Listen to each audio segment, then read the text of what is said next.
Bienvenidos viajeros del tiempo y del mito, a Pergaminos Olvidados. Soy Tomás y hoy te acompañaré en una historia que permanece viva en la memoria de los siglos. Esta es una narración sobre amor y destino, sobre decisiones que cambiaron el curso de la humanidad antigua. Hablaremos del príncipe troyano que, sin saberlo, desató una de las guerras más recordadas de todos los tiempos. A través de sus pasos conocerás la belleza, la traición, el deseo y el poder de los dioses, que jugaron con la suerte de los hombres. Si alguna vez te has preguntado cómo un solo corazón pudo encender el fuego de una civilización entera, esta historia te lo revelará con calma, para que descanses mientras exploras los secretos del pasado. Relájate, respira profundo y permite que la voz de la historia te guíe. Suscríbete a Pergaminos Olvidados y acompáñanos en este viaje donde los mitos cobran vida. Capítulo 1. El juicio de los dioses. En los albores del mito, cuando los hombres aún creían escuchar la voz de los dioses en el viento, se celebraba en el Olimpo una boda destinada a alterar el destino del mundo.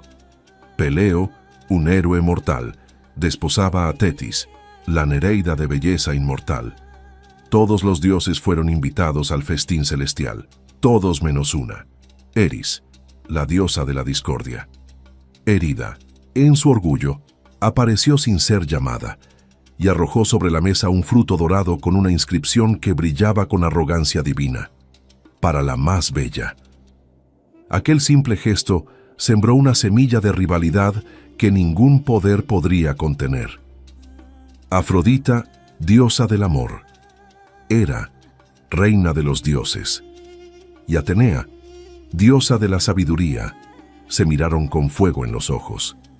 Ninguna cedería su derecho al título. El banquete se transformó en tensión y silencio, hasta que Zeus, cansado de la disputa, se negó a decidir. En su lugar, envió a las tres divinidades a buscar el juicio de un mortal cuya inocencia y belleza habían llamado su atención. Ese hombre era un joven pastor que vivía entre las colinas del monte Ida, sin saber que su destino lo ligaba a los caprichos del Olimpo. El mensajero Hermes fue el encargado de guiar a las diosas hasta el humilde valle donde aquel pastor cuidaba sus rebaños. Las nubes descendieron y la tierra tembló bajo la presencia divina. Las tres se acercaron a él, resplandecientes como estrellas, y le revelaron la tarea impuesta por Zeus. Debía decidir cuál de ellas era la más bella. Aterrorizado por la magnitud del juicio, intentó rehusarse, pero ninguna voz humana podía contradecir un mandato celestial. Así comenzó uno de los episodios más célebres de la mitología antigua. Cada diosa, sabiendo que la elección no podía depender solo de la apariencia, ofreció un don en secreto. Hera prometió poder y dominio sobre toda Asia, un reino que ningún mortal había imaginado.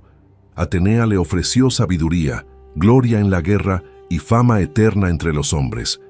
Afrodita, en cambio, se acercó con una sonrisa suave y una promesa más irresistible: el amor de la mujer más hermosa del mundo. Ninguna riqueza ni sabiduría podía igualar la fuerza de esa tentación. El joven, seducido por la visión del amor perfecto, extendió su mano y entregó la manzana a Afrodita. En ese instante, los vientos del destino comenzaron a soplar con fuerza. Hera y Atenea se retiraron con rencor eterno, jurando que la ciudad de aquel juez sufriría su ira. Afrodita, satisfecha, le reveló el nombre de la mujer que encarnaba su promesa: Helena, esposa del rey de Esparta. Sin saberlo, aquel acto aparentemente inocente selló el destino de una civilización y encendió la chispa de la guerra más famosa de la antigüedad. El juicio de las diosas no fue solo un capricho divino, sino el reflejo de las pasiones humanas que ellas representaban: poder, sabiduría y deseo, tres caminos eternos que el corazón del hombre siempre ha buscado reconciliar. En la elección del joven se escondía una verdad profunda sobre la naturaleza humana. Nadie puede resistir por completo al llamado del amor, incluso cuando éste conduce a la ruina. Desde ese día, el Olimpo guardó silencio, pero el equilibrio del mundo había sido alterado. Los dioses, heridos en su orgullo, observaron desde lo alto cómo el hilo del destino comenzaba a tejer una tragedia.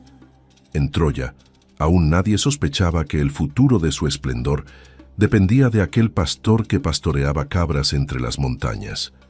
Los profetas, sin embargo, ya murmuraban que un fuego dormía bajo la calma. La historia del juicio divino sobrevivió porque en ella se encierra la eterna lucha entre el deber y el deseo. Lo que parecía una elección sin importancia se convirtió en el símbolo del impulso que mueve a los hombres y destruye sus imperios. El joven, ahora marcado por la promesa de Afrodita, volvería pronto a su tierra natal, sin saber que el amor prometido por la diosa lo conduciría directamente a la perdición. Mientras el sol caía sobre el monte Ida, las tres diosas desaparecieron en un resplandor que dejó al pastor solo, confundido y maravillado. En su mente resonaban las palabras de Afrodita, tan dulces como peligrosas. La promesa del amor lo perseguiría en sueños, y su corazón inquieto empezaría a buscar a aquella mujer cuya belleza había sido suficiente para provocar la ira del cielo. El juicio no fue olvidado por los dioses. Hera y Atenea tejían sus planes de venganza, esperando el momento adecuado para castigar al mortal que las había humillado. Afrodita, por su parte, preparaba el cumplimiento de su promesa, pues el amor que ofreció debía materializarse. Así el mundo de los hombres quedaba atrapado entre las intrigas del Olimpo y las pasiones del corazón. En los reinos de Grecia, el nombre de Helena ya resonaba como sinónimo de perfección. Su belleza era comparada con la de las deidades, y su unión con Menelao, rey de Esparta, parecía un pacto bendecido por los dioses. Pero mientras la paz reinaba en sus dominios, el destino tramaba su llegada con sigilo. Afrodita guiaría los pasos del joven hasta ella, cumpliendo la promesa que lo condenaría. Los poetas posteriores dirían que aquel juicio fue el principio de todo, del amor más hermoso y del dolor más profundo. Los hombres culparon a las diosas culparon al destino, y el destino permaneció mudo, observando cómo los héroes del futuro nacían de un solo acto de deseo. La historia ya estaba escrita en las estrellas, pero los mortales aún no lo sabían. A lo lejos, en Troya, los oráculos empezaban a hablar de señales extrañas. Se decía que una desgracia caería sobre la ciudad por causa de un hijo real perdido hacía años. Los ancianos no entendían que la sentencia divina ya había sido dictada. El juicio del monte Ida había decidido no solo el amor de un hombre, sino el fin de una era. Así, bajo el cielo inmortal del mito, los hilos del amor y la tragedia se entrelazaron. Lo que comenzó como un juego de diosas sería recordado como el origen de la guerra más cantada por los poetas. En aquel instante, sin ejércitos ni sangre, se había declarado una batalla que duraría generaciones, la guerra entre el corazón y el destino. El joven juez aún ignoraba su verdadera identidad y el peso de su elección. Lo que creyó un premio sería en realidad una maldición. Las montañas del Ida se convertirían en el último refugio de su inocencia, pues pronto el llamado de Afrodita lo llevaría hacia un viaje que transformaría el mundo antiguo para siempre. Así terminó el juicio, pero comenzaba el destino. Capítulo 2. El príncipe que nunca debió nacer. Antes de ser pastor en las laderas del Ida, el joven había nacido en el corazón de la realeza troyana. Su padre, el rey Príamo, gobernaba con justicia y prudencia la ciudad amurallada más poderosa de Asia Menor. Su madre, Hécuba, era conocida por su sabiduría y su piedad hacia los dioses. Pero incluso los corazones más devotos pueden atraer la atención del destino.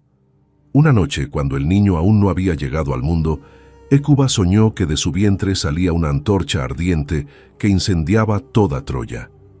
Los sacerdotes interpretaron la visión como una advertencia. Aquel hijo traería la ruina de la ciudad. El oráculo de Apolo fue consultado en Delfos y su respuesta no dejó dudas. El niño debía ser sacrificado al nacer, pues su vida significaba la destrucción del reino. El monarca, dividido entre el amor y el deber, ordenó a un sirviente fiel llevar al recién nacido a las montañas y abandonarlo allí para que la naturaleza decidiera su suerte. Era una orden cruel, pero Príamo creía proteger así a su pueblo. Sin embargo, el corazón humano rara vez obedece al mandato del miedo sin dejar grietas. El sirviente, conmovido por la inocencia del niño, no pudo matarlo. Lo dejó en un valle tranquilo, envuelto en un paño real, esperando que los dioses se encargaran de lo que él no podía hacer. Días después, un pastor lo encontró entre los arbustos, aún con vida, y decidió criarlo como propio. Nadie imaginaba que aquel pequeño destinado a morir crecería como un simple guardián de rebaños ajeno a su origen. Así, la profecía quedó dormida aunque no olvidada. El niño creció fuerte y hermoso, dotado de una gracia que ningún campesino poseía. Su presencia atraía el respeto de los animales y la admiración de quienes lo rodeaban. Sus ojos parecían guardar un brillo antiguo, y aunque su crianza fue humilde, su espíritu tenía la nobleza de un heredero. A los pocos años, los rumores de su belleza y su inteligencia comenzaron a propagarse por las aldeas cercanas. Algunos decían que los dioses lo protegían, otros que era hijo de una divinidad disfrazada. Nadie sospechaba la verdad. El joven aprendió a tocar la flauta, a guiar los rebaños y a contemplar las estrellas. Su vida era sencilla, pero su mente soñaba con algo más. A menudo se detenía a observar el horizonte, preguntándose por qué sentía una nostalgia que no comprendía. Era como si su alma recordara un palacio que nunca había visto, una voz maternal que aún lo llamaba desde la distancia. Aquella inquietud interior era el eco de su destino, aguardando el momento de despertar. Mientras tanto, en Troya, Hécuba no había dejado de llorar por el hijo perdido. Aunque los años habían pasado, en su corazón persistía la sospecha de que los dioses no lo habían permitido morir. Las madres sienten lo que la razón niega, y su instinto le decía que la historia no había terminado. En los templos, ofrecía sacrificios silenciosos, temerosa de despertar la ira de los dioses, pero rogando que su niño estuviera en paz, donde quiera que estuviera. El joven de Lida se había ganado el respeto de los pastores y la amistad de una ninfa llamada Enone, que habitaba los manantiales del monte. Ella conocía los secretos de la naturaleza y las artes curativas que los dioses enseñaron a los espíritus del bosque. Entre ambos nació un afecto sereno y sincero, un amor sin ambición ni temor, nacido en la calma del campo y no en la corte. Pero el destino, que no olvida sus deudas, pronto separaría sus caminos. Los años transcurrieron hasta que un día, mientras vigilaba su rebaño, el joven se vio envuelto en una disputa entre los dioses. Fue entonces cuando Hermes y las tres diosas descendieron del cielo, pidiéndole juzgar quién era la más hermosa. Sin saberlo, aquel momento lo pondría de nuevo en el sendero de la profecía. El niño abandonado se convertiría en juez del Olimpo, y su elección provocaría el inicio del fin que Apolo había anunciado. Cuando Afrodita le prometió el amor de la mujer más bella del mundo, el eco del oráculo volvió a resonar, aunque él no podía oírlo. Las decisiones divinas ya lo habían marcado, y el círculo que comenzó con el sueño de su madre se estaba cerrando. Los hilos del destino eran invisibles, pero tensos, y cada uno conducía hacia una misma dirección: Troya. Tiempo después, un certamen en la ciudad reunió a los hombres más valientes del reino. El joven, sin conocer su linaje, decidió participar. Entre los asistentes se encontraba su propio padre, el rey Príamo, quien observó con atención a aquel desconocido de porte majestuoso y mirada noble. Durante la competencia, el pastor venció a los guerreros más hábiles, provocando admiración y envidia por igual. Nadie sabía que la sangre real corría por sus venas. Entre el público, la reina Hécuba sintió un estremecimiento al verlo. Su corazón materno reconoció algo que los ojos no podían negar. Preguntó por su nombre, y cuando el joven respondió, el silencio envolvió el recinto. Príamo, conmovido y asombrado, pidió pruebas, y pronto se confirmó la verdad. Aquel pastor era el hijo que habían creído muerto. Los dioses, en su misterio, lo habían devuelto. La profecía, que temían ahora, se presentaba viva ante ellos. El rey, dividido entre la alegría y el miedo, decidió aceptarlo de nuevo en la familia real, convencido de que ningún mortal puede escapar de lo que los dioses han decretado. La ciudad celebró el regreso del príncipe perdido, sin imaginar que su destino no traería gloria sino desolación. Las trompetas sonaron, los altares se encendieron, y Troya creyó recibir una bendición, cuando en realidad abrazaba su sentencia. El joven, ahora consciente de su origen, dejó atrás la vida tranquila del monte. Fue instruido en los deberes reales, las artes de la diplomacia y los rituales sagrados. Sin embargo, en su interior persistía la sencillez del pastor y la voz de la ninfa que había dejado atrás. La grandeza le resultaba ajena, y su alma buscaba algo más, que poder o prestigio. Aquella búsqueda interior pronto encontraría su respuesta en un rostro que cambiaría su destino. Los sacerdotes, inquietos, recordaron la advertencia de Apolo y suplicaron a Príamo que actuara con cautela. Pero el monarca, cegado por el amor paterno, desoyó las advertencias. Creía que el futuro aún podía cambiarse, que los dioses se habían apiadado. No sabía que el destino no concede segundas oportunidades. Así el príncipe que nunca debió nacer caminaba nuevamente por los pasillos de palacio, y con cada paso el fuego del sueño profético se acercaba a las murallas de Troya. En los cielos, los dioses observaban en silencio. Afrodita sonreía con dulzura, Hera y Atenea con rencor, y Apolo mantenía su mirada fija en la ciudad destinada a arder. El ciclo estaba completo. El niño salvado por compasión ahora era un hombre, y el mundo pronto conocería las consecuencias de haber desafiado al oráculo. La tragedia, paciente, aguardaba su momento. Capítulo 3.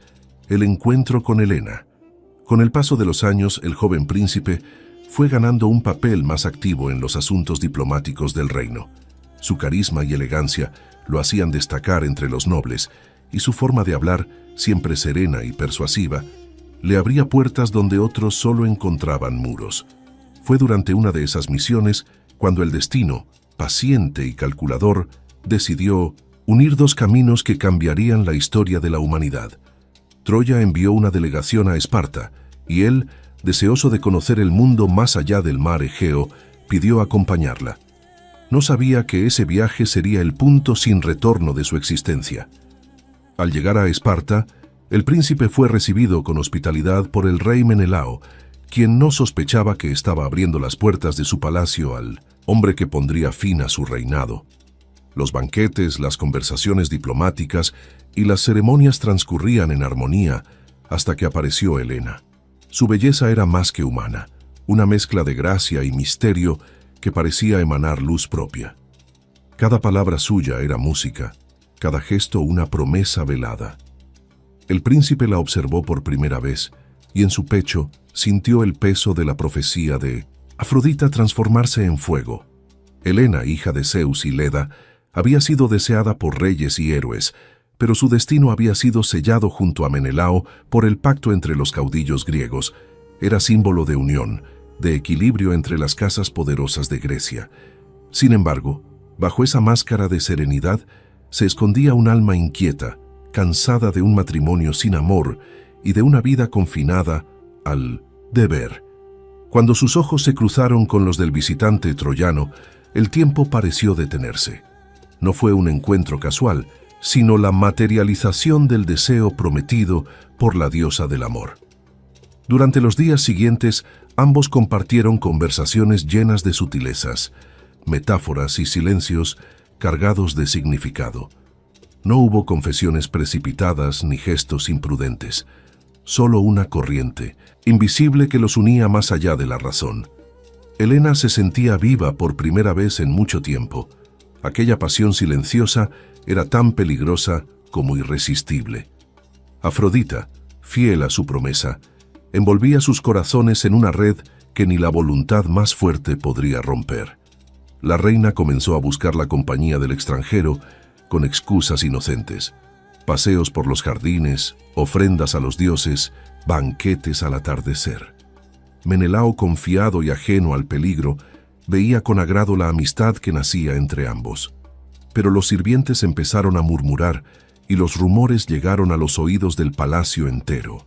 La tensión crecía bajo el velo de la cortesía, mientras el deseo y la culpa se mezclaban en la penumbra de las noches espartanas. El príncipe, dividido entre la lealtad y el deseo, trató de resistir la atracción que sentía. Sabía que aquel amor podía destruir reinos, pero también sabía que era inútil luchar contra la voluntad de los dioses. Afrodita le había dado una promesa, y los mortales no escapan al cumplimiento de lo divino. Su corazón, antes tranquilo como los campos de Lida, se convirtió en un mar tempestuoso. Cada encuentro con la reina lo acercaba más al punto sin retorno. Helena, por su parte, encontraba en él algo que había creído perdido: la sensación de ser comprendida, admirada y amada por lo que era, no por lo que representaba. Su alma, encadenada al deber, comenzó a liberarse a través de la pasión. En las sombras de los corredores del palacio, los susurros reemplazaron las palabras, y las miradas se volvieron más elocuentes que cualquier discurso. El destino ya había decidido. Cierta noche, mientras el mar rugía en las costas de Esparta, Afrodita se apareció en los sueños del príncipe. Le recordó su promesa. El amor más hermoso del mundo no era un regalo eterno, sino una prueba. Si quería poseerlo, debía tener el valor de desafiar todo lo que los hombres consideraban sagrado. Al despertar, su mente estaba decidida. La pasión se había transformado en propósito. Al amanecer, el rey Menelao fue llamado a Creta por asuntos diplomáticos. La ausencia del monarca dejó el palacio bajo el silencio expectante de quienes ya intuían lo inevitable. La reina y el príncipe pasaron los días entre conversaciones cada vez más íntimas, paseos junto al mar y promesas veladas que mezclaban ternura y culpa. El amor prohibido floreció en su máxima intensidad. Ninguno de los dos podía escapar. En una de esas tardes, frente a las aguas tranquilas del puerto, Helena habló con voz temblorosa. Le confesó su temor y su deseo. No quería ser recordada como una reina infiel, pero tampoco como una prisionera del deber. Él, con una mezcla de ternura y determinación, le aseguró que en Troya encontraría refugio, honor y devoción. En ese instante, la decisión quedó sellada. Huirían juntos, dejando atrás un mundo que no los comprendería. El viento soplaba suave aquella noche cuando los barcos troyanos zarparon en secreto desde el puerto de Esparta.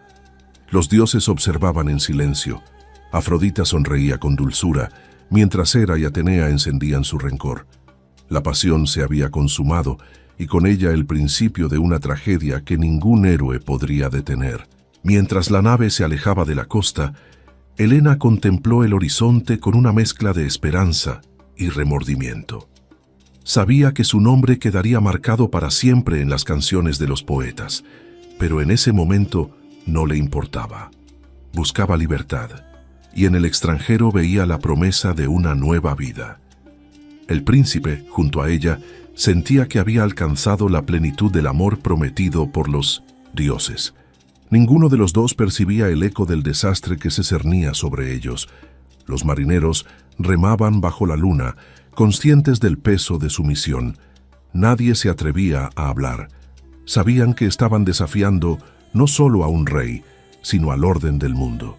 La travesía se convirtió en un silencio sagrado, como si el mar contuviera su aliento ante el nacimiento de una leyenda. La reina y su amante permanecían juntos en la proa, sin apartar la mirada del horizonte que los conducía a Troya. En Esparta, el amanecer trajo la noticia del vacío. El palacio estaba en silencio, y el trono vacío parecía un presagio. Los sirvientes encontraron los aposentos de la reina vacíos y el puerto desierto. Cuando Menelao regresó, comprendió al instante lo sucedido. Su rostro se volvió piedra, y su juramento resonó en los salones del reino. Reuniría a toda Grecia para recuperarla, aunque ello costara el mundo entero. Así comenzó el movimiento de los ejércitos, el despertar de los reyes y el rumor de la guerra. La pasión de dos mortales había herido el orgullo de los dioses y encendido el fuego de una era. En ese momento, los amantes, aún ajenos al destino, navegaban hacia Troya, creyendo que el amor bastaba para vencer la cólera del universo. No sabían que el precio de ese amor sería escrito con sangre sobre las murallas más gloriosas del mundo antiguo. Capítulo 4. El rapto que encendió la guerra. La travesía desde Esparta hasta las costas de Asia Menor fue larga, pero cada día que pasaba unía más a los fugitivos. En la cubierta del barco, el aire salado se mezclaba con la promesa de una vida nueva, libre de las cadenas del deber. Ambos creían que el amor bastaría para desafiar al mundo. Sin embargo, los dioses no habían terminado con ellos. Era que Atenea, ofendidas por la elección del joven en el monte Ida, juraron que ningún puerto sería seguro para los amantes. Las tormentas comenzaron a perseguir la nave, y los marineros, aterrados, comprendieron que navegaban bajo la ira divina. Los vientos arreciaron durante días, y las olas golpeaban el casco con fuerza. Algunos creyeron que jamás llegarían a tierra firme. En medio de la oscuridad, Helena se aferraba al brazo de su compañero, y él, aunque temeroso, prometía que Afrodita los protegería.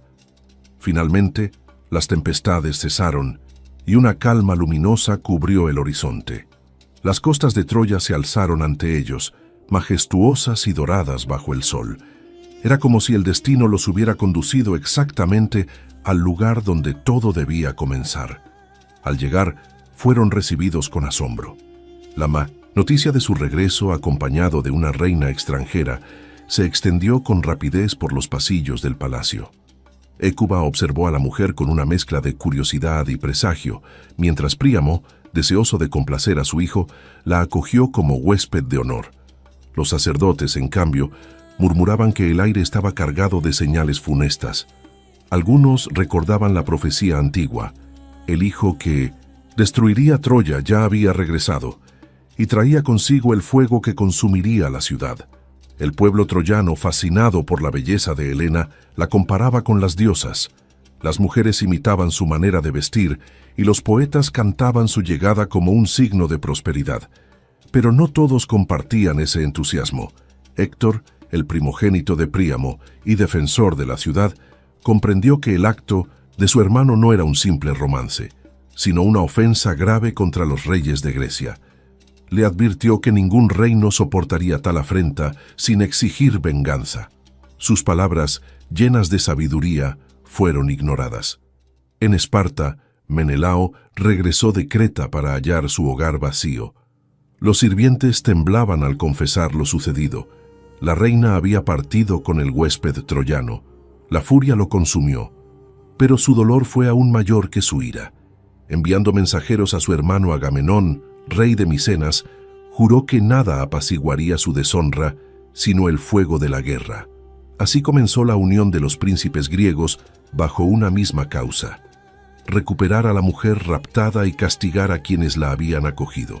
Agamenón, ambicioso y consciente de la oportunidad, tomó el juramento de todos los reyes de Micenas, Grecia, quienes años atrás habían prometido proteger el matrimonio de Helena. Aquiles, Ulises, Áyax y Diomedes respondieron al llamado. En poco tiempo, los puertos del Egeo se llenaron de naves preparadas para la travesía. El mar, que antes había llevado a los amantes hacia Troya, ahora transportaría miles de hombres hacia su ruina. Mientras tanto, en la ciudad amurallada, el ambiente se tornaba tenso. Los sacerdotes advertían que el sacrificio de los dioses no podía ser evitado. Afrodita protegía a los amantes, pero su poder no bastaba para detener el curso del destino. Los presagios se multiplicaban. El cielo adquiría tonos rojos al anochecer. Los animales se agitaban sin motivo y los adivinos hablaban de una guerra que duraría años. Sin embargo, dentro del palacio, los recién llegados vivían como si el mundo exterior no existiera. La relación entre ambos se convirtió en leyenda dentro de las murallas. Los jardines del palacio se llenaban de música, los banquetes eran espléndidos y la ciudad parecía vivir una ilusión de paz. Pero cada celebración era observada con inquietud por Héctor y Casandra, la profetisa maldita que podía ver el futuro sin ser creída. Ella gritaba entre los templos que Troya ardería por causa del amor, pero nadie la escuchaba. Su voz se perdió entre los ecos de la música y la arrogancia del poder. El ejército griego, mientras tanto, reunía cientos de naves en Áulide. Cuando estuvieron listos para zarpar, los vientos se detuvieron por completo, impidiendo la partida. Los sacerdotes aseguraron que Artemisa, irritada con Agamenón, exigía el sacrificio de su hija Ifigenia para liberar los mares. La tragedia se consumó en un acto que selló el destino de todos. La sangre inocente abrió los vientos, y las velas se hincharon con furia. Los dioses, satisfechos, dejaron que los hombres avanzaran hacia su destrucción. La flota griega cruzó el Egeo en formación imponente, sus velas blancas reflejando la luz del amanecer. En Troya, las torres de vigilancia divisaron las sombras de las embarcaciones que se acercaban. El silencio cayó sobre la ciudad. Príamo convocó a sus consejeros y Héctor pidió preparar las defensas. El amor de un hombre había traído a las puertas de Asia la mayor coalición guerrera jamás vista. El destino tejido por los dioses comenzaba a tensarse. Helena, al ver la magnitud de lo que había causado, sintió un remordimiento profundo. Comprendía que su presencia era una herida abierta para los pueblos de ambos lados, pero ya era demasiado tarde. La lealtad de su amante la mantenía prisionera en Troya, y el mundo que había conocido en Esparta quedaba como un sueño lejano. En su corazón, el amor y el arrepentimiento convivían en un silencio doloroso. En las murallas, los troyanos se preparaban para resistir. Las mujeres tejían túnicas para los guerreros, los herreros encendían los hornos y los jóvenes afilaban las lanzas. La guerra ya no era una amenaza, sino una certeza. El mar se cubría de barcos enemigos, y el sonido de los tambores se mezclaba con el rugido de las olas. Troya, orgullosa y magnífica, se disponía a defender su gloria. Héctor, el verdadero pilar del reino, trató de convencer a su hermano de devolver a Helena para evitar el desastre. Pero el orgullo, alimentado por el amor y la intervención de Afrodita, hizo imposible cualquier retroceso. La reina, en silencio, comprendía que ya no había camino de regreso. El fuego que había visto Hécuba en su sueño comenzaba a encenderse. Cuando las primeras naves griegas tocaron la playa, el destino selló su sentencia. Los cascos resonaron sobre la arena, los escudos brillaron bajo el sol, y los héroes descendieron con paso firme. La tierra tembló bajo el peso de la guerra que se avecinaba. Troya observaba desde sus torres, majestuosa e inconsciente de que aquel día sería recordado por milenios. El amor había cumplido su promesa y su castigo. Lo que comenzó con una elección en el monte Ida y un beso en los jardines de Esparta, ahora se transformaba en el rugido de los tambores y el choque del bronce. Las aguas del Helesponto serían testigo de una guerra donde dioses y hombres se confundirían en la niebla del destino. Así comenzó la tragedia que los poetas llamarían la Guerra de Troya. Capítulo 5. El viaje a Troya. La llegada de los amantes a las murallas de Troya fue recibida con una mezcla de asombro, curiosidad y presagio. La ciudad resplandecía bajo el sol del Egeo, con sus torres doradas y sus muros que parecían tocar el cielo.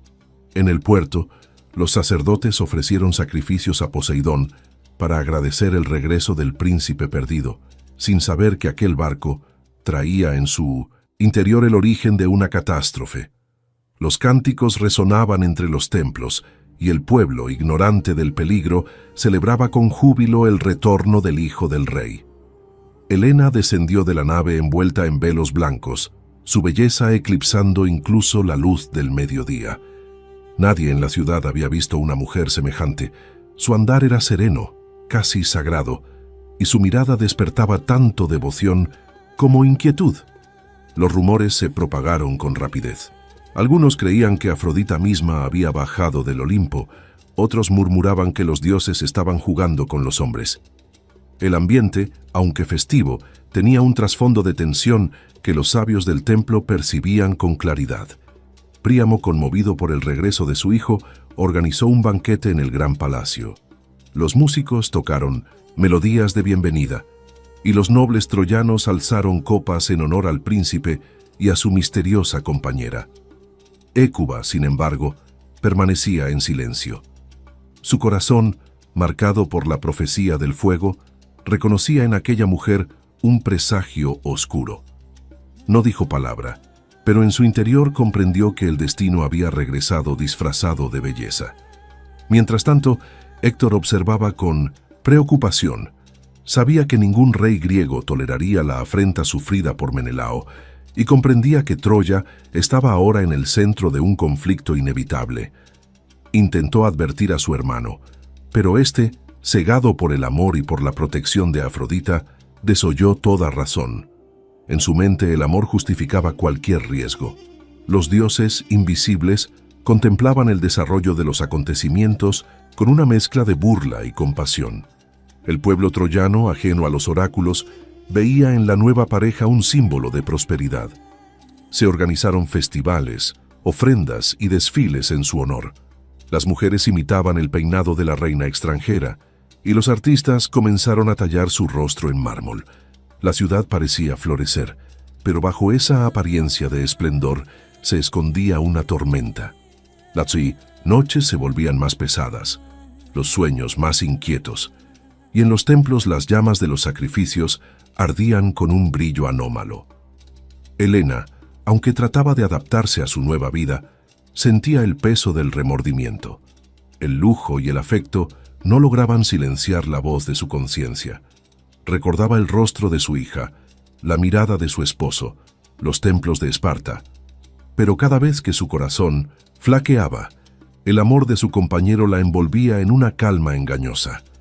Afrodita velaba por ellos, manteniendo viva la pasión que justificaba todo lo demás. En el palacio, los consejeros reales debatían en secreto. Algunos exigían devolver a la mujer a Grecia para evitar la guerra. Otros creían que los dioses habían bendecido su llegada. Príamo, dividido entre la prudencia y el cariño paternal, decidió proteger a su hijo, aunque eso significara desafiar a medio mundo. La decisión selló el destino de la ciudad. En los días siguientes, los templos se llenaron de oraciones y sacrificios, como si Troya presintiera que los dioses ya no la miraban con favor. Los augurios comenzaron a multiplicarse. Un eclipse tiñó el cielo de sombras, las serpientes invadieron los altares y un águila dejó caer una piedra sobre la estatua de Apolo. Casandra, la hija profetisa del rey, suplicó que Helena fuera devuelta, pero nadie escuchó sus palabras. Su don maldito la condenaba a ser ignorada, aunque cada visión suya se cumplía con exactitud. En su desesperación, gritaba por los corredores del palacio que las llamas devorarían las murallas, pero sus advertencias se perdían en el aire. Mientras tanto, los griegos ya navegaban hacia el este. Cientos de barcos cruzaban el mar, impulsados por el viento que Artemisa había liberado con sangre. En sus cubiertas, héroes y reyes planeaban estrategias, ignorando que ellos también eran piezas del juego divino. Ulises elaboraba planes, Aquiles afilaba su lanza, y Agamenón soñaba con gloria. Para ellos, la guerra era una empresa de honor. Para los dioses, un espectáculo. La primera noticia del avance griego llegó por boca de unos mercaderes. Decían que las playas de Tracia estaban repletas de naves y que las aldeas costeras habían sido saqueadas. El miedo comenzó a extenderse entre los troyanos. Príamo convocó a sus hijos y Héctor asumió el mando de las defensas. Las puertas de la ciudad, hasta entonces símbolo de paz, se reforzaron con hierro. La guerra ya no era un rumor, sino una certeza. Durante las noches, los sacerdotes realizaban sacrificios para apaciguar a los dioses, pero las señales se volvían más oscuras. En los sueños del príncipe, Afrodita aparecía serena, asegurándole que la diosa protegería su amor sin importar el precio. Pero los sueños se mezclaban con imágenes de fuego y ruina, y al despertar, el aire del amanecer tenía un aroma pesado como de presagio. La fe del joven comenzaba a confundirse con el miedo. A pesar de las tensiones, los días en Troya continuaron con cierta normalidad aparente. Los talleres seguían funcionando, los mercados seguían llenos y las risas aún resonaban en los patios. pero bajo esa calma, el ejército se preparaba. Héctor revisaba personalmente las murallas, entrenaba a los soldados y organizaba la defensa de los puertos. La prudencia lo mantenía firme, mientras los demás aún creían que los griegos jamás se atreverían a atacar una ciudad protegida por los dioses. Una mañana, las trompetas sonaron en las torres del este. Desde lo alto, los vigías divisaron una línea blanca en el horizonte. Eran las velas griegas. Cientos, quizás miles, se aproximaban como un enjambre de sombras. Las campanas sagradas resonaron, los templos cerraron sus puertas y el corazón de Troya comenzó a latir con fuerza. Los años de gloria y orgullo estaban a punto de ser puestos a prueba. El joven príncipe observó desde las murallas la inmensidad de la flota enemiga. Comprendió por fin la magnitud de su decisión. No había vuelta atrás. El amor lo había conducido hasta allí, y ahora su nombre se mezclaba con el rumor del mar y el clamor de los dioses. Troya, ciudad de oro y tragedia, abría sus puertas a la historia. La guerra había llegado. Capítulo 6. El inicio del asedio. El amanecer sobre las playas de Troya se tiñó de rojo cuando las naves griegas tocaron tierra. Miles de guerreros descendieron de los barcos con escudos relucientes, lanzas en alto y una determinación que estremecía incluso al mar. Las olas arrastraban los cascos de madera mientras los dioses desde el Olimpo observaban el cumplimiento de un destino largamente tejido. El aire olía a hierro y a temor. Los troyanos, apostados en las murallas, contemplaban aquel espectáculo con una mezcla de orgullo y presagio, sabiendo que su mundo nunca volvería a ser el mismo. Agamenón, al mando de toda la coalición, ordenó establecer el campamento frente a la llanura. Los soldados comenzaron a levantar empalizadas, tiendas y torres móviles. Ulises organizaba las tácticas, Néstor impartía consejos de prudencia, y Aquiles, el más temido de los guerreros, se mantenía en silencio, contemplando la ciudad que algún día sería testigo de su gloria y su muerte. Los griegos eran disciplinados, sus estandartes ondeaban al viento, y su propósito era claro: reclamar lo que consideraban suyo sin importar el precio. Desde lo alto de las murallas, Héctor observaba el avance enemigo. Ordenó reforzar las puertas y alinear a los arqueros. Troya no era una ciudad improvisada, sino una fortaleza concebida para resistir siglos. Sus muros, obra de los dioses, parecían inquebrantables. Sin embargo, Héctor sabía que el peligro no venía solo del exterior, sino también del interior. Las dudas, los temores y las profecías no combatidas podían ser tan destructivas como cualquier espada. El primer día de batalla fue una prueba de fuerza. Los griegos intentaron acercarse a las murallas, pero fueron rechazados por la lluvia de flechas y el valor de los defensores. El sonido del bronce golpeando el bronce se mezclaba con los gritos de los hombres y el rugido del mar. Los troyanos resistieron con ferocidad, impulsados por el orgullo de su patria. Sin embargo, entre los caídos, los primeros presagios de tragedia ya se hacían presentes. El campo se tiñó de sangre y polvo, y la llanura se convirtió en un altar de sacrificio. Por la noche, el silencio cubrió el campamento griego. Los soldados contaban sus bajas, los sacerdotes ofrecían animales a los dioses, y los heridos gemían bajo las estrellas. En la distancia, Troya seguía erguida, imponente, iluminada por antorchas. Ningún muro había cedido, pero el tiempo era el enemigo más paciente. En las tiendas los líderes debatían. Ulises, astuto, advirtió que el asedio sería largo y que vencer solo con fuerza sería imposible. La guerra, decía, debía ganarse también con ingenio. Dentro de la ciudad los ánimos eran inestables. Algunos clamaban por entregar a Helena, otros confiaban en la protección divina. Príamo convocó al Consejo Real, donde los más sabios argumentaron que ceder a los griegos sería una humillación peor que la muerte. La reina guardó silencio, con el rostro pálido y la mirada perdida. Casandra lloraba en los templos, viendo en visiones el fuego que un día envolvería las murallas. Pero nadie la escuchaba. La ciudad elegía la resistencia y el destino se cerraba sobre ella. En los días siguientes, los griegos lanzaron ataques más organizados. Aquiles lideró las primeras cargas y su nombre comenzó a sembrar terror entre los defensores. Era rápido, invencible, cubierto por la armadura forjada por Hefesto. Ningún hombre podía enfrentársele sin caer. Su lanza cortaba el aire como una sombra divina, y su furia parecía alimentada por los mismos dioses. Cada victoria suya aumentaba el orgullo griego, pero también el resentimiento de los troyanos. Héctor respondió con honor, enfrentando a los invasores con disciplina y coraje. Su liderazgo mantenía unida a la ciudad, y su figura se convirtió en símbolo de esperanza. Bajo su mando, los troyanos realizaron incursiones nocturnas, destruyendo torres de asedio y quemando los suministros enemigos. Cada noche, las llanuras frente a Troya se iluminaban con el fuego de los enfrentamientos. Ningún bando parecía avanzar, y la guerra se transformó en una rutina de dolor y resistencia. Durante las treguas, ambos ejércitos recogían a sus muertos. En esos momentos de silencio, los hombres recordaban que todos compartían el mismo destino: la muerte bajo la mirada de los dioses. Los campos, antes fértiles, se convirtieron en tierra maldita, cubierta de restos, ceniza y metal oxidado. El aire se volvió pesado, cargado del olor de la sangre y el sudor.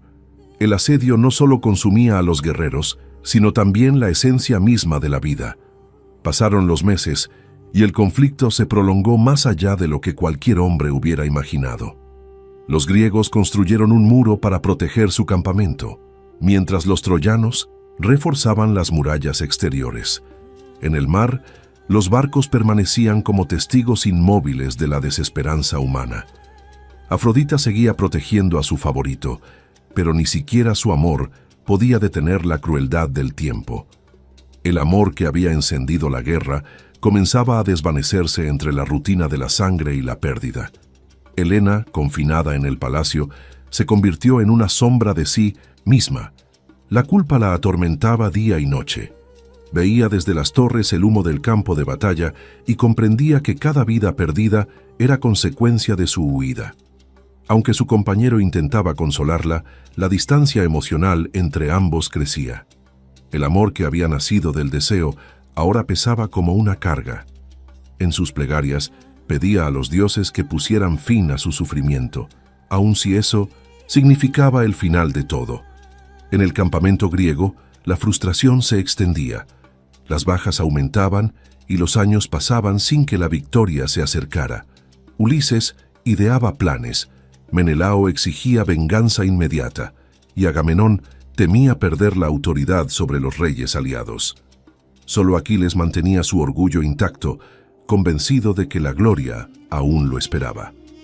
Pero incluso entre los dioses surgieron divisiones. Algunos apoyaban a Troya, otros a los griegos. El Olimpo reflejaba la misma guerra que devoraba la tierra. El asedio se volvió interminable. Los inviernos eran fríos y los veranos ardientes. Los hombres nacían y morían en el campo sin recordar por qué luchaban. Las canciones de guerra se transformaron en lamentos. Troya resistía, pero su esplendor se marchitaba poco a poco. El comercio cesó, los templos se vaciaron y la esperanza se convirtió en costumbre. Solo Héctor seguía firme, decidido a proteger la ciudad hasta el último aliento. El príncipe que había desatado el conflicto observaba desde las murallas las consecuencias de sus actos. Su mirada, antes llena de confianza, ahora estaba marcada por la fatiga y el remordimiento. Había buscado el amor y había hallado la guerra. Afrodita le susurraba consuelo en sueños, pero su alma se llenaba de sombras. La gloria, el deseo y la pasión se habían convertido en ruina. El primer asedio de Troya no concluyó con una victoria decisiva. Ni los griegos lograron tomar la ciudad, ni los troyanos expulsar a los invasores. La guerra había alcanzado su equilibrio mortal, sostenido por el orgullo de los hombres y la indiferencia de los dioses. Las playas seguían llenas de cadáveres, las murallas seguían en pie, y el destino aguardaba en silencio. Lo que había comenzado como un acto de amor se había transformado en una maldición sin fin. Capítulo 7. Los héroes del conflicto. Con el paso de los años, la guerra se convirtió en una eternidad de sangre y esperanza perdida. Las playas del Helesponto eran ahora un cementerio abierto, donde el viento silbaba entre las lanzas rotas y los escudos oxidados. Ningún hombre recordaba el motivo exacto del conflicto. Solo la necesidad de vencer mantenía vivo el fuego de la batalla.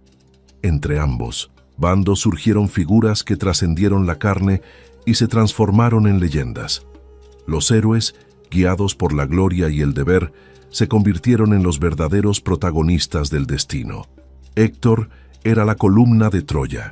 Su valentía era incomparable, su sentido del honor inquebrantable. Nunca luchaba por vanidad, sino por el amor a su pueblo, a su esposa Andrómaca y a su hijo Astianacte. Cada día se alzaba con su lanza, dispuesto a enfrentar la muerte si con ello protegía las murallas sagradas. Sus enemigos lo respetaban tanto como lo temían. Incluso los dioses lo observaban con admiración, pues representaba la nobleza que los hombres rara vez alcanzan. En él, Troya encontraba su alma. En el bando griego, el resplandor pertenecía a Aquiles, el guerrero más temido de todos. Hijo de la ninfa Tetis, poseía una fuerza sobrehumana y una velocidad que lo hacía parecer invencible. Su armadura, forjada por Hefesto, brillaba como el sol, y su lanza podía atravesar cualquier escudo. Pero en su corazón ardía un fuego de orgullo que lo alejaba de los demás hombres. No luchaba por la justicia ni por los dioses, sino por la gloria eterna. La guerra era su espejo, y en él se contemplaba con una mezcla de furia y deseo de inmortalidad. El destino quiso que ambos héroes, distintos en virtud pero iguales en grandeza, se convirtieran en opuestos inevitables. Héctor luchaba por su hogar, Aquiles por su nombre. El primero representaba la defensa, el segundo, la conquista. Durante años se enfrentaron en los campos de batalla sin llegar al encuentro decisivo, mientras los dioses intervenían, según sus caprichos. El Olimpo estaba dividido. Apolo y Afrodita protegían a los troyanos. Atenea y Hera favorecían a los griegos. Así, la guerra de los hombres se reflejaba en la guerra de los inmortales. La intervención divina era constante. Apolo desviaba las flechas griegas, Poseidón agitaba los mares para castigar su orgullo, y Ares, el dios de la guerra, se regocijaba en cada grito y en cada caída. Sin embargo, el tiempo empezó a desgastar incluso a los dioses. El conflicto parecía no tener fin, y la humanidad, pequeña y persistente, seguía luchando sin descanso. Era como si los mortales hubieran aprendido a resistir incluso a los designios celestiales. Entre los héroes troyanos también destacaba Eneas, descendiente de dioses y protegido por Afrodita. Su coraje era sereno, su lealtad absoluta. Aunque más joven que Héctor, su fama crecía con cada batalla. Los adivinos afirmaban que su destino no era morir en Troya, sino fundar algo más grande, una nueva estirpe destinada a sobrevivir cuando todo se perdiera. Su figura se convirtió en símbolo de esperanza, una promesa de continuidad entre la ruina. En el lado griego, Ulises brillaba no por su fuerza, sino por su mente. Rey de Simar, Ítaca, astuto y calculador, veía la guerra como un tablero donde cada movimiento debía medirse con precisión. Sus estrategias salvaban a los hombres cuando la fuerza bruta fallaba. Fue él quien ideó las emboscadas nocturnas, las falsas treguas y los engaños que mantenían a los griegos en ventaja. Para muchos era un héroe, para otros un manipulador. Pero todos sabían que sin su ingenio el ejército habría caído hace mucho. Mientras tanto, el príncipe responsable del conflicto luchaba también, aunque sin la destreza de los grandes guerreros. Su arco era su arma, y su precisión se convirtió en su única defensa. Afrodita continuaba protegiéndolo, desviando lanzas y cubriéndolo en momentos de peligro. No buscaba la gloria, sino redimir su culpa. Cada flecha disparada era una súplica, silenciosa al cielo, una manera de justificar su existencia entre tantos héroes. Pero el destino, que nunca olvida, aguardaba su turno para exigirle cuentas. Entre los campamentos enemigos, la vida cotidiana era un reflejo de la muerte. Los hombres compartían historias bajo el fuego, hablaban de sus familias, de las tierras lejanas y de los dioses que parecían jugar con ellos. En las noches de Inomose tregua, algunos intercambiaban regalos o entonaban cantos fúnebres comunes, como si la guerra los hubiera unido más allá de los límites del odio. Era una humanidad extraña y silenciosa, nacida del sufrimiento compartido. A medida que los años pasaban, la guerra se volvió más personal. No era ya una lucha entre reinos, sino entre individuos que buscaban sentido en medio del caos. Cada héroe combatía por algo distinto, unos por venganza, otros por honor y otros simplemente porque no sabían vivir sin el ruido del acero. La guerra se había convertido en un hábito y la paz en un concepto distante. Los sueños de gloria se habían transformado en recuerdos. Un día una nueva desgracia alteró el equilibrio. Una disputa entre Agamenón y Aquiles rompió la unidad del ejército griego. El rey reclamó a Briseida, una joven cautiva que el guerrero consideraba suya. La afrenta encendió el orgullo del invencible y éste juró no volver a luchar. Sin su presencia, los griegos comenzaron a perder terreno. Héctor aprovechó la oportunidad y llevó a su ejército hasta las puertas mismas del campamento enemigo, destruyendo torres, incendiando naves y obligando a los griegos a retroceder. La ausencia de Aquiles se sintió como una maldición. Los troyanos creían que la victoria estaba próxima. Los cantos de guerra resonaban en los templos y el pueblo, desde las murallas, celebraba el coraje de su héroe. Pero la soberbia es siempre la antesala de la tragedia. Cuando el amigo más fiel de Aquiles, Patroclo, tomó sus armas para inspirar a los griegos, el destino dio un giro. Héctor lo enfrentó en combate, creyendo que luchaba contra el propio semidios, y lo abatió con su lanza. La noticia de la muerte de Patroclo cayó sobre el campamento griego como un rayo. Aquiles, consumido por la culpa y la ira, regresó al campo de batalla con furia inhumana. Su grito resonó como un trueno, y hasta los dioses se estremecieron. Ningún hombre fue capaz de detenerlo. Avanzó como un huracán, destruyendo todo a su paso. La guerra, que había sido lenta y constante, se transformó en un torrente de violencia. La venganza se había convertido en el nuevo motor del conflicto. Héctor, sabiendo que era el único capaz de detenerlo, salió a enfrentarlo ante las puertas de Troya. Ambos héroes, reflejos opuestos de humanidad y orgullo, se encontraron cara a cara. El combate fue largo, feroz y, aunque los dioses intentaron intervenir, el destino estaba decidido. La lanza de Aquiles atravesó el cuerpo del príncipe troyano y su muerte marcó el punto más oscuro de la guerra.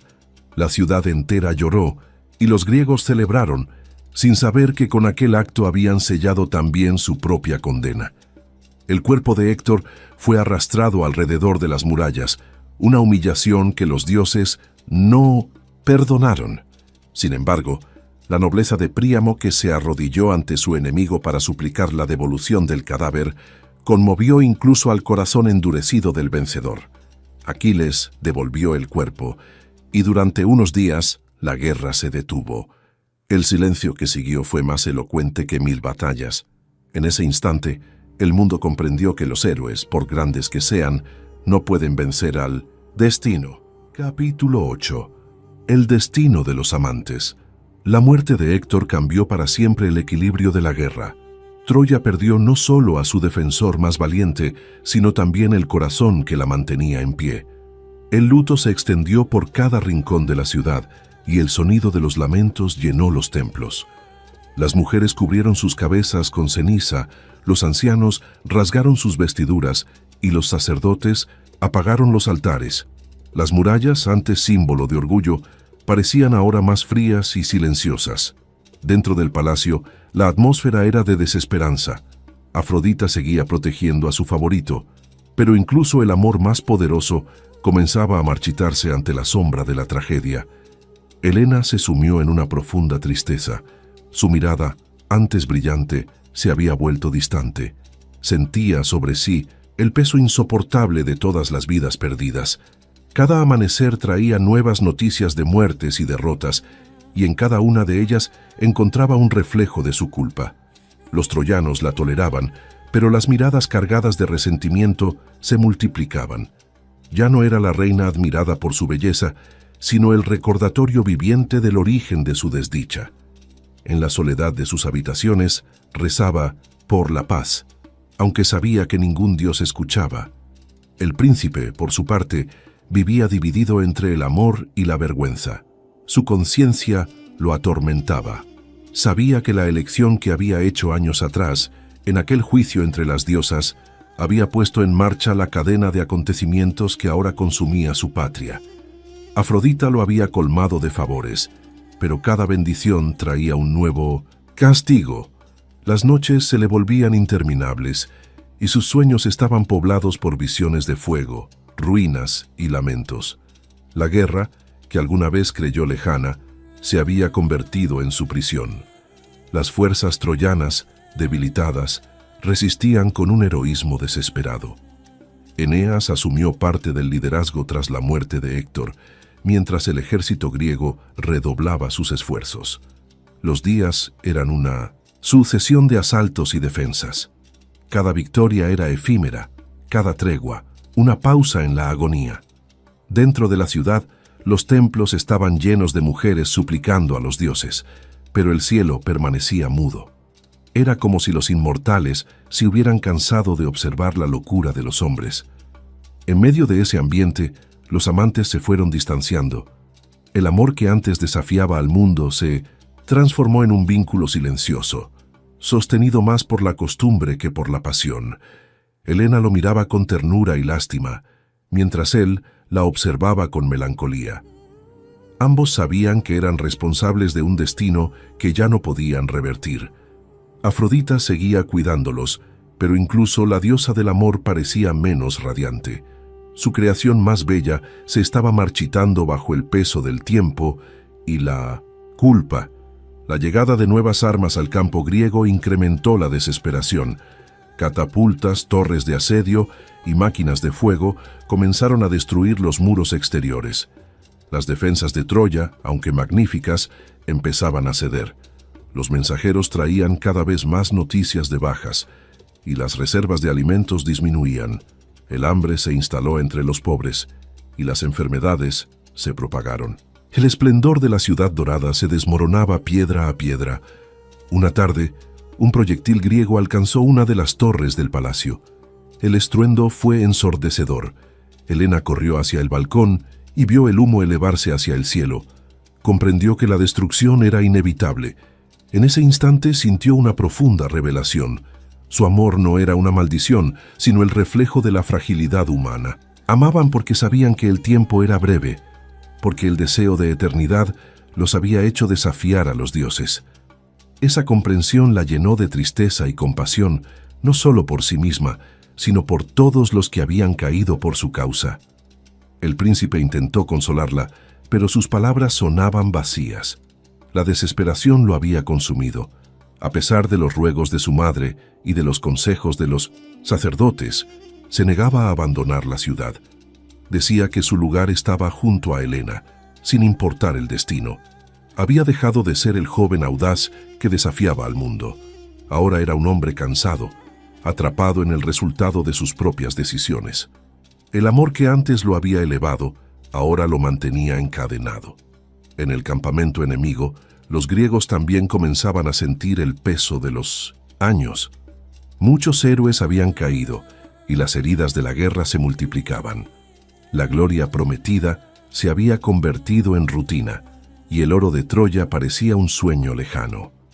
Ulises, sin embargo, seguía maquinando, buscando un modo de poner fin al conflicto sin depender únicamente de la fuerza.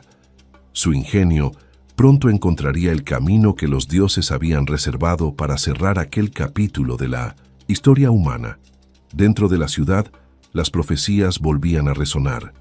Casandra anunciaba que el final se acercaba, que los dioses habían decidido el desenlace. Príamo, envejecido y abatido, solo podía escuchar en silencio. Sabía que la ruina estaba escrita desde antes del nacimiento de su hijo. Había intentado desafiar al destino, pero el destino no puede ser negociado. El eco del sueño de Hécuba, aquel fuego que devoraba las murallas, se hacía cada día más real. El ambiente en el palacio se volvió pesado, casi irreal. Las sombras parecían moverse solas, los pasillos estaban llenos de susurros y los templos ardían sin llama visible. Afrodita, desde el Olimpo, observaba con tristeza. Había cumplido su promesa, había otorgado al joven el amor más hermoso del mundo, pero también sabía que todo amor destinado por los dioses exige un precio, y el suyo había sido el más alto. La relación entre los amantes llegó a su punto más silencioso. Ya no había palabras ni promesas, solo miradas que contenían el cansancio de los años. A veces se tomaban de las manos sin hablar, conscientes de que aquel gesto era lo único que les quedaba. Helena, resignada, aceptaba su destino con dignidad. Chinos, príncipe, en cambio, aún buscaba sentido a su existencia. Aunque cada día comprendía más que su historia, era solo un eco en el gran relato de los dioses. Una noche, mientras el cielo se cubría de nubes rojas, un mensajero trajo noticias terribles. Los griegos habían ideado un plan nuevo, un ardid que ningún troyano sospechaba. Los consejeros se reunieron de inmediato, pero ya era tarde. En la costa, los fuegos de las naves comenzaron a apagarse, y las playas quedaron vacías. La ciudad entera creyó que el enemigo se había retirado. Los cantos de victoria resonaron entre las torres, y por primera vez en años, Troya durmió sin miedo. En medio de la calma aparente, los amantes compartieron una última noche de quietud. No hablaron del pasado ni del futuro. Solo se miraron a los ojos, sabiendo que el amanecer traería algo irrevocable. En su silencio había una mezcla de amor, dolor y comprensión. Ninguno imaginaba que aquella sería su última noche bajo las estrellas. Cuando el alba asomó por el horizonte, los dioses ya habían decidido que la historia de los mortales debía concluir. La tragedia aguardaba tras las murallas. Capítulo 9. La caída de una ciudad sagrada. El amanecer que selló el destino de Troya llegó con un silencio engañoso. Las murallas, que durante años habían soportado el estruendo de la guerra, se mantenían inmóviles bajo la luz del alba. En el puerto, los vigías divisaron las playas vacías. El ejército griego parecía haber desaparecido. Solo quedaba un inmenso caballo de madera erguido entre las arena, como una ofrenda a los dioses. Su tamaño era colosal, su aspecto majestuoso, y en su superficie estaban grabados nombres de los guerreros griegos caídos. Los troyanos, incrédulos, salieron de las murallas para contemplar el prodigio. El pueblo se reunió alrededor de la extraña construcción. Unos creían que era un regalo para Atenea, símbolo de rendición y respeto. Otros, más prudentes, desconfiaban. Casandra, con la voz temblorosa, gritaba que aquel objeto traía la ruina. «No lo toquéis», advertía, «porque dentro de su sombra se ocultan los enemigos de Troya». Pero, como siempre, nadie le creyó. Su don seguía siendo su maldición. Veía la verdad, pero sus palabras eran recibidas como locura. Los sacerdotes, por su parte, debatían en los templos, sin llegar a un consenso. Mientras tanto, un soldado griego llamado Sinón fue encontrado cerca del puerto fingiendo haber sido abandonado por sus compañeros. Llevado ante el rey, relató con voz convincente que el caballo era una ofrenda a la diosa Atenea, construida para asegurar el favor divino en su retirada. Dijo que los griegos, cansados de la guerra, habían partido rumbo a sus tierras, dejando el coloso como símbolo de reconciliación. Los ancianos, sedientos de esperanza, comenzaron a creerle. Príamo, ya viejo y debilitado, deseaba poner fin al sufrimiento de su pueblo. Solo Laocoonte, sacerdote de Poseidón, se opuso con firmeza. Ante el pueblo, lanzó su célebre advertencia: «Desconfiad de los griegos incluso cuando traen regalos». tomó su lanza y la arrojó contra el caballo, que resonó con un eco hueco y siniestro. Muchos lo escucharon, pero pocos comprendieron. En ese instante, el destino intervino. Del mar emergieron 2 enormes serpientes enviadas por los dioses, que se abalanzaron sobre Laocoonte y sus hijos, devorándolos ante los ojos horrorizados del pueblo. Los troyanos interpretaron aquello como un castigo por haber ofendido a Atenea. La decisión quedó sellada. El caballo sería llevado dentro de la ciudad. Las puertas fueron abiertas y el coloso de madera fue introducido entre cánticos y celebraciones. Las calles se llenaron de flores y los ciudadanos, después de tantos años de guerra, celebraron lo que creían una victoria. Esa noche hubo banquetes, vino, música y fuego en los altares. Nadie imaginó que la muerte los observaba desde el interior del caballo, donde los guerreros griegos aguardaban en silencio, armados y listos para actuar. Las estrellas brillaban sobre una ciudad que festejaba su propia destrucción. Helena, sin embargo, no participó en la celebración. Algo en su interior la inquietaba.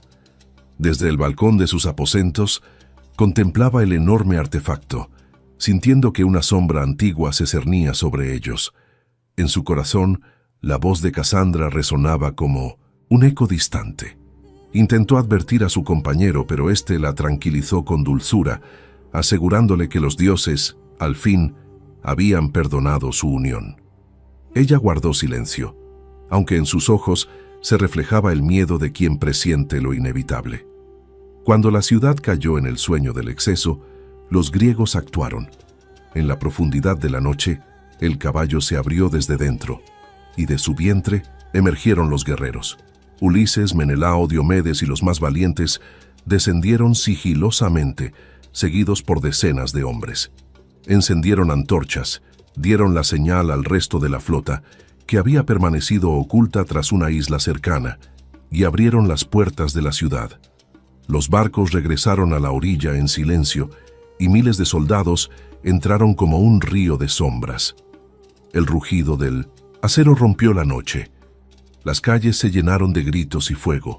Las casas ardían, los templos se derrumbaban, y los niños eran arrancados de los brazos de sus madres. Troya, la ciudad invencible, se consumía en pocas horas.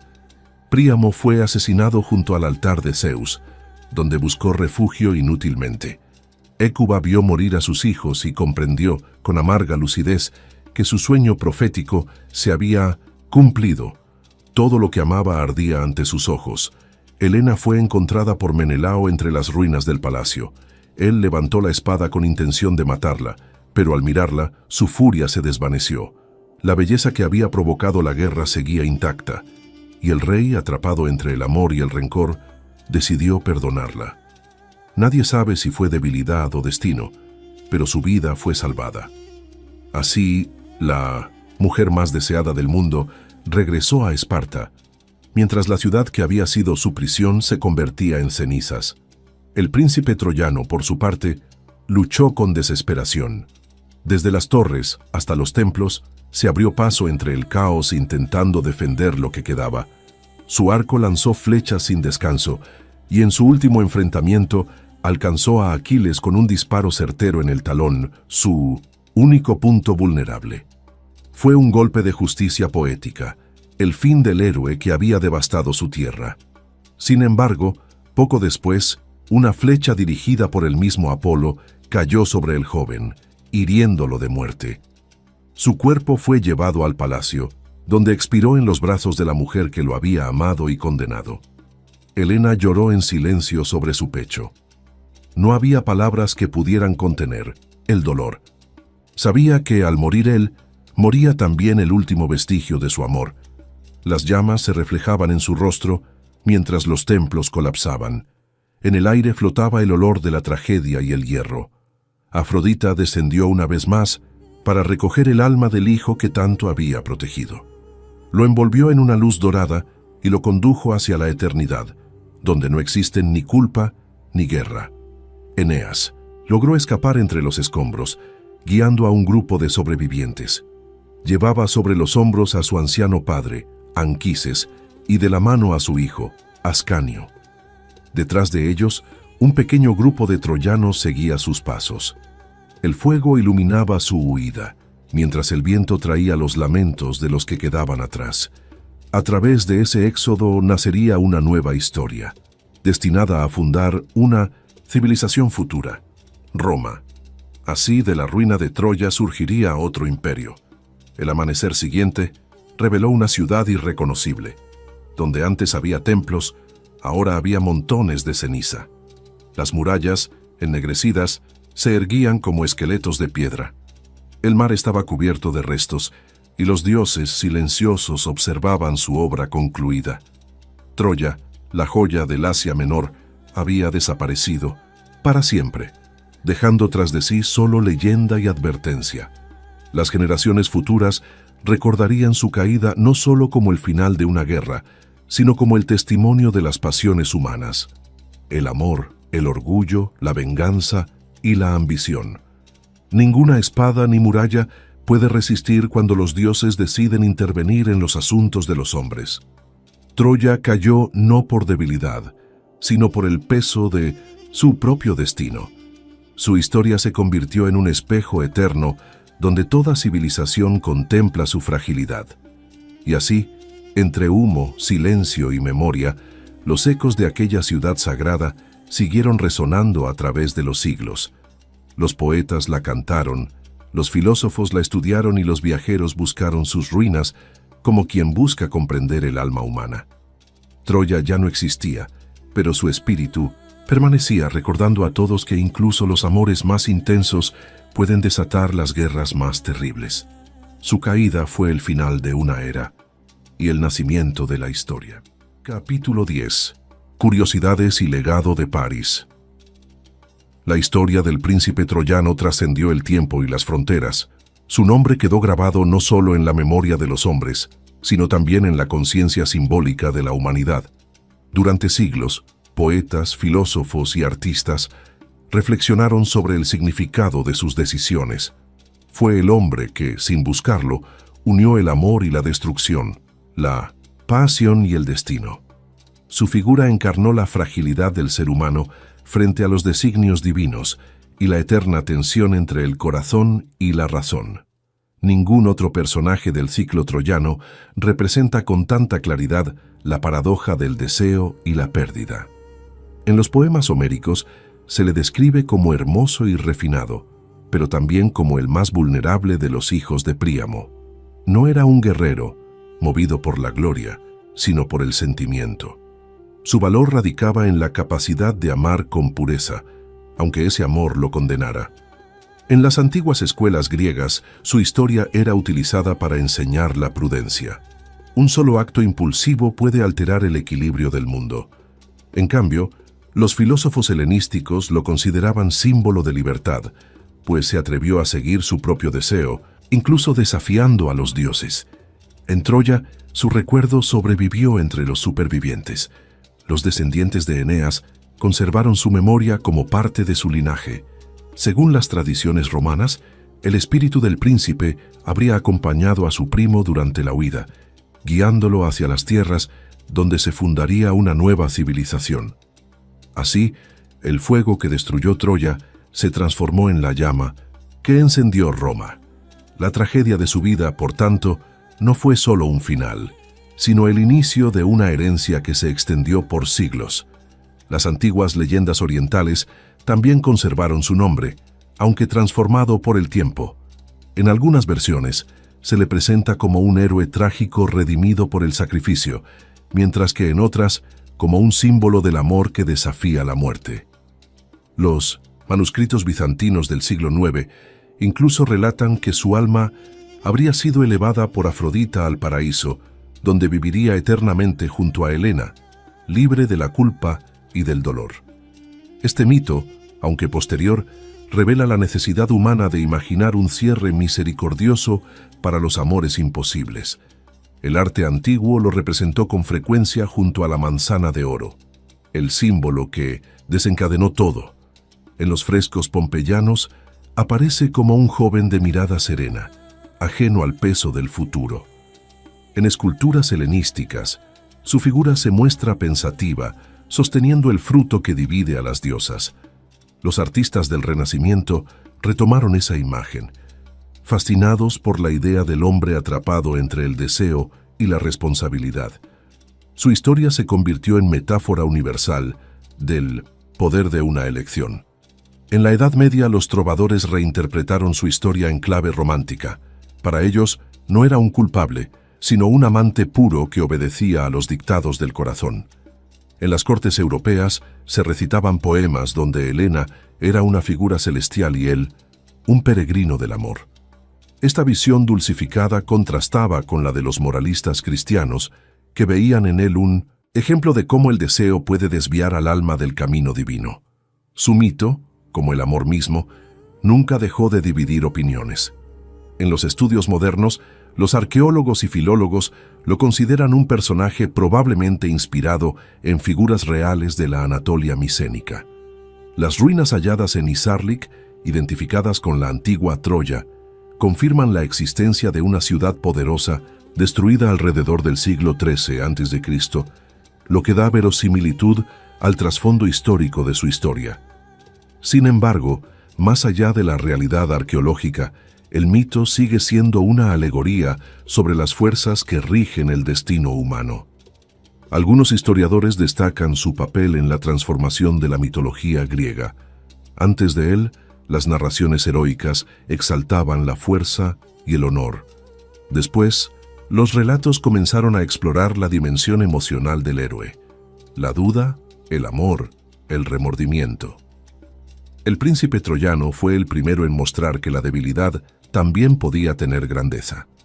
Su error no lo destruyó por completo, lo convirtió en un espejo donde los hombres podían reconocerse. Curiosamente, en la tradición homérica, su arco sobrevivió a su muerte. Se decía que el arma, fabricada con cuerno de toro y oro, fue heredada por su hermano Deífobo y luego hallada entre los escombros del palacio. Los soldados que la encontraron la consideraron un objeto sagrado, pues creían que todavía conservaba la bendición de Afrodita. Siglos después, poetas latinos afirmaron que aquel arco fue consagrado en un templo de Delfos como símbolo del poder y el castigo del deseo. En las interpretaciones filosóficas de la antigüedad tardía, se le veía como una representación del alma humana dividida entre los impulsos terrenales y la aspiración al ideal. Afrodita, Hera y Atenea no eran, en ese sentido, diosas externas, sino fuerzas interiores, el deseo, el poder y la sabiduría. Su juicio no era un evento divino, sino una metáfora de la elección que todo ser humano enfrenta a lo largo de la vida. Esa visión influyó en las corrientes neoplatónicas y en la literatura moral del Renacimiento. La arqueología moderna ha confirmado que la leyenda de Troya, lejos de ser un simple mito, tiene raíces históricas profundas. Las excavaciones han revelado estratos de destrucción, armas y restos que coinciden con las fechas estimadas del conflicto. Aunque no hay pruebas directas de su existencia, su nombre sigue apareciendo en tablillas micénicas y poemas fragmentarios. De algún modo, la historia se encargó de mantenerlo vivo, incluso cuando el mármol y el bronce se desintegraron. El mito del príncipe troyano sigue vigente porque representa algo esencial: la imposibilidad de controlar las consecuencias del propio deseo.